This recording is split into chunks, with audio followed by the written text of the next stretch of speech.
Come on, push, push, push. It felt like my eyes were going to pop out of their sockets as I strained. Is this it? Is this how I would die? Crushed in a humiliating fashion by a barbell. Looking at the giant mirror in front of me, my usually pale skin and full face was a red ball of intensity as I managed to get the heavy weight all the way up. Thank the heavens. Good shit, Merc. Dallas helped me rack the weight and gave me a pat on my butt. I turned to him and smiled, and he returned to me with a prideful grin.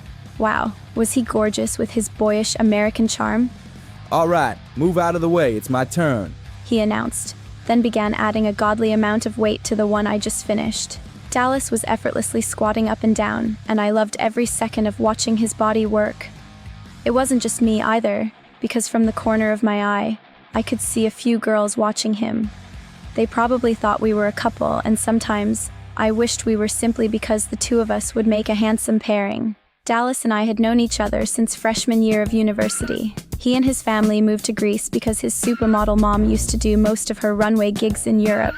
The beautiful apple doesn't fall far from the beautiful tree, I suppose. We hooked up once, but I realized that our personalities never meshed well in any sort of romantic capacity.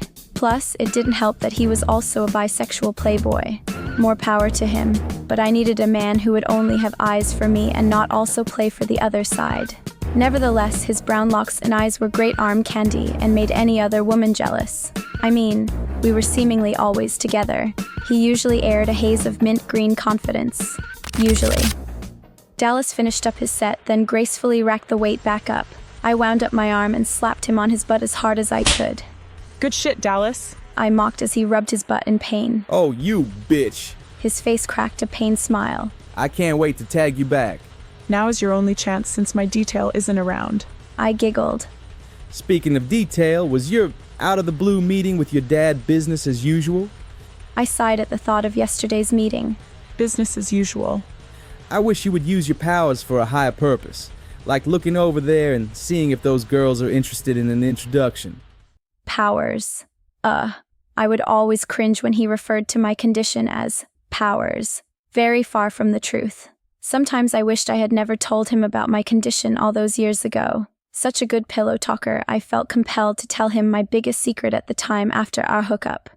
Dad and Dallas were the only two people in the world that knew of my condition, and I hoped to keep it that way. The thought of telling anyone else always made me feel insecure.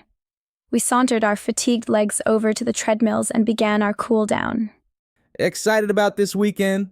Dallas asked while turning up his speed. Actually, I am.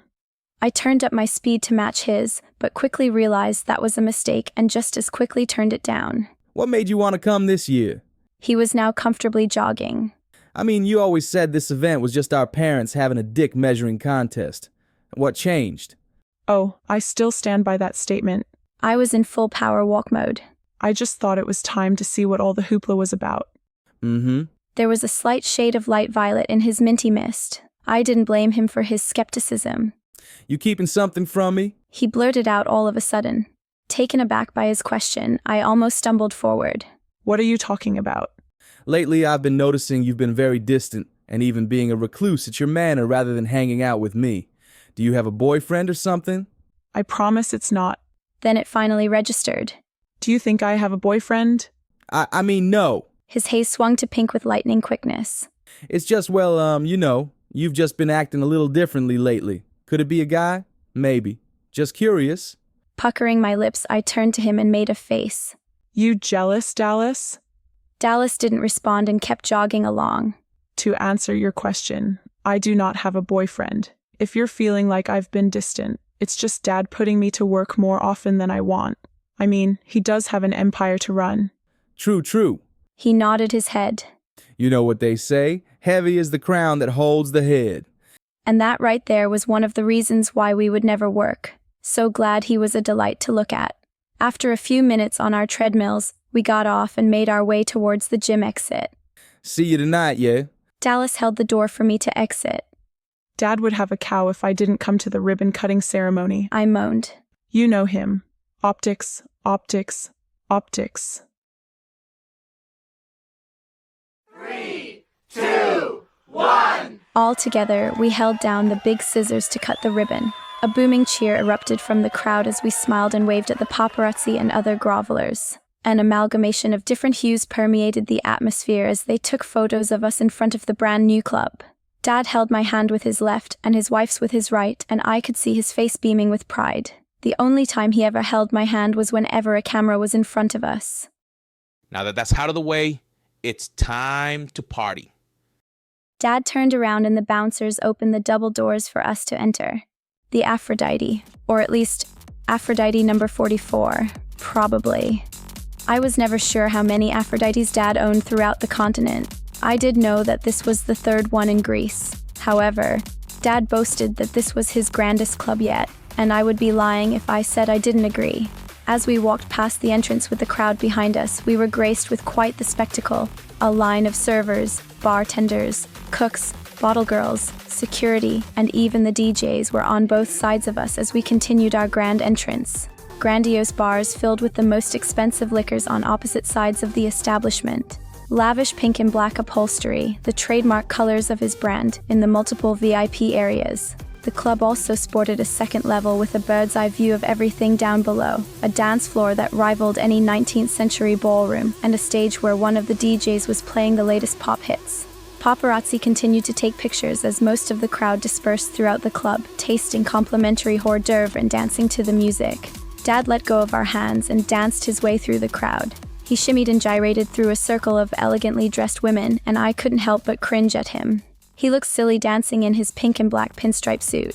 I turned my head to face Tessa, my stepmother. She put her polished hands on her face and giggled at her husband's behavior. I wasn't sure what she found so funny. This was probably how Dad met her 2 years ago. Then again, what would you expect from a beautiful brunette bimbo who was a year younger than me? I leaned closer to Tessa's ear to shout over the music. You can find me at the bar. Sure thing. And bring me a vodka Sprite, my child.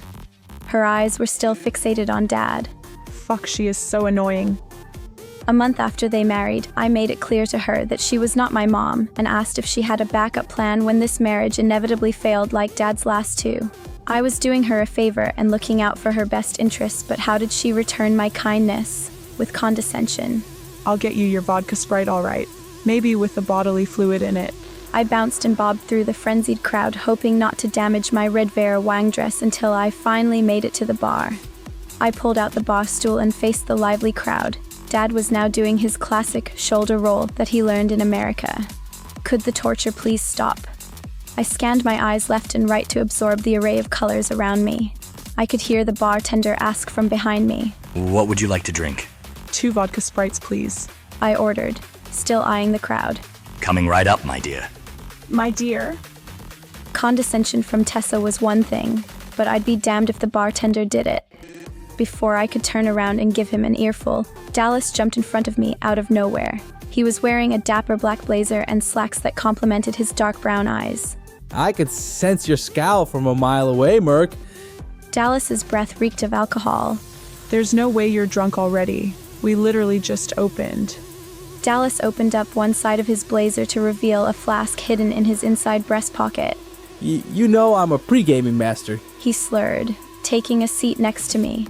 Okay, but don't let my dad see you like this. My eyes were now trained on Dad taking a shrimp cocktail from one of the women he was dancing with. Dallas let out an exaggerated scoff. He already doesn't like me. Who cares if he likes me even less? I sure don't. He had a valid point. Dad rarely ever showed any inkling of dislike for someone, but I always noticed subtle changes in his haze when he spoke to Dallas. Dad's usual emerald aura would have tinges of dark red aggression. Dallas figured that he was an undercover bigot due to his open sexuality, but it was hard for me to subscribe to that logic. I had seen Dad shake hands and rub shoulders with some of the most flamboyantly gay people on this planet, and his aura always remained emerald green. One thing was for certain, though. Dad and Dallas did not get along well. It was probably another reason why I liked keeping Dallas around me. Just a handsome, douchey middle finger to my inconsiderate father. I turned back around to face the bar and noticed that the drinks I ordered were right in front of me. Don't mind if I do. Dallas picked up one of the glasses, downing the drink before I could stop him. Well, you win this round, Tessa. I grabbed my drink, spun back around towards the party, and quickly took it to the head as well. The music began to die down, and I could see Dad fumbling onto the stage. Holding the mic stand as if he was holding an intimate lover, he pulled the microphone towards his face, slicked back his hair with his offhand, then shot an ear-to-ear smile towards the crowd. Beads of sweat dripped from his head, probably due to his embarrassing dance number. Having fun yet? Hoots and howls bellowed from the rambunctious crowd. Even Dallas cheered while Dad continued to posture and rile the crowd up even more. I want to say something to commemorate this joyous night. As very few people know, I come from very, and I mean very humble beginnings. In my formative years, my father was a cobbler outside of a shoe store in Athens while my mother worked as a nanny. Last time I heard this speech, Nana was a nurse, but preach, Dad, preach. Seeing my father limp back home with an achy back after repairing so many shoes, and my mother with shit stains on her dress, I knew that I was the one who needed to make the change, to course correct the trajectory of my lineage into something worth a damn. That's why you're the prodigal son! Someone in the crowd yelled. The crowd began to cheer again while I rolled my eyes. The prodigal son, such a pretentious nickname. Without facing the bar, I tapped my finger on the bar counter to order another drink. Within seconds, another was placed near my hand and I brought it towards my lips. Thank you. Thank you. You all are too kind. Yes, I took the initiative opening this club, not to mention all of my other clubs. But I could not have done it without the support of My vodka caught into my throat. Is he really going to publicly thank me? my beautiful wife, Tessa. Please join me, my lovely one. The crowd cheered and clapped as Tessa trotted towards Dad onto the stage in her skanky pink and black dress. Tears welled in my eyes, both from almost choking on my drink and humiliation. Tessa. Really, Tessa. How the fuck did she get credit when I was the one in most of the meetings? Years of giving Dad insight he could have never gotten from anywhere else. Years of answering his every beck and call, and for what? My heart was thumping out of my chest as I watched Dad embrace the tramp in front of his adoring fans. Can you believe this? I almost broke my neck with how fast I whipped my head to face Dallas, but he was chugging away at his flask. Upon realizing that it was now empty, he tilted his head back to me and discreetly put his flask back into his blazer's inside pocket. What's up? Dallas was now fully inebriated. The tears I did my best to hold in were slowly leaking from me like a faulty faucet. I stood up from the bar stool and attempted to walk away from everything until Dallas grabbed my arm. Merc, where are you going? His grip tightened. The party is just getting started. I yanked my arm back and noticed his reddened handprint on my pale arm. I'm leaving. I yelled, trying to project my voice over the crowd noise. Dallas grabbed my arm again. How about we order you another Suddenly, a man took Dallas's arm and pried it off of me. You heard the lady? It was almost as if the alcohol circulating through Dallas's body evaporated as he quickly leapt up from the bar stool and stood face to face with the man. Well, more like face to scalp, as Dallas was significantly taller than the man. They both aired dueling red hazes of scarlet aggression, battling for supremacy as their wafts clashed. Buddy, you should probably mind your fucking business. Dallas spat, fist-balled like miniature wrecking balls. Fuck off, Malaka! Oh no. Dallas may not have been fluent in Greek, but he certainly knew what that slur meant. Dallas's haze immediately darkened into a hue of red I had seen one too many times from him. Wrapping his large hands around the smaller man's face like a Fisher-Price basketball, he pushed him into a group of unsuspecting women. The man quickly gathered himself, then charged towards Dallas, shoving him into the bar counter. Heads began to turn our way as Dallas's face twisted in rage. Before he could rush the man and throw a punch, I jumped in front of him and grabbed his raised arm. Stop it, Dallas. I begged, my tears now flowing freely. Hell no. You heard what he called me? His arm was so strong that it almost felt like he was going to plunge his fist through me. I turned my head to tell the man to back off until my gaze happened to lock with Dad's. Streaks of pink intermingled with his emerald haze as he mouthed to me, "Get him out of here." I took heed, then turned my head back around and yanked at Dallas's blazer. We are leaving. Now. Surprisingly, Dallas barely resisted, and he followed me through the crowd. Before reaching the exit, from the corner of my tear-filled eyes, I noticed a woman wearing a floral green dress from across the room. I turned to face her, and to my surprise, it was exactly who I thought it was. Why was she here?